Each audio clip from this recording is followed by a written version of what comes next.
Suspend হওয়া BJP বিধায়ক অগ্নিমিত্রা পল পরে সাংবাদিকদের সামনে বিরোধী কণ্ঠস্বর রোধের অভিযোগ তোলেন। পুলিশের পাহারায় আজকে সরস্বতী পুজো হচ্ছে, শুধু এক জায়গায় নয়। আপনারা জানেন যে মুখ্যমন্ত্রীর বাড়ির সামনে, মুখ্যমন্ত্রী যে কলেজ থেকে উনি বলেন উনি আইনজীবী হয়েছেন, আইন পড়েছেন, সেই যোগেশচন্দ্র কলেজ, সেখানেও সরস্বতী পুজো করতে দেওয়া হয়নি। এবং আপনারা এটাও জানেন যে লাস্ট ইয়ার সন্দেশখালীতে আমাদের প্রদেশ সভাপতি ডক্টর সুকান্ত মজুমদার গেছিলেন, সেখানে সরস্বতী পুজো করেছিলেন, সেখানেও বাধা দেওয়া হয়েছিল।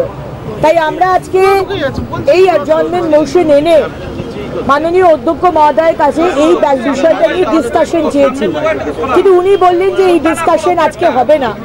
এবং এটা প্রথমবার নয় যে বাংলার মানুষের যে কোনো সমস্যা, সেটা ধর্মীয় সমস্যা হোক কি যে কোনো সমস্যা, সেখানে স্পিকার মহোদয় কথা বলতে দেন না।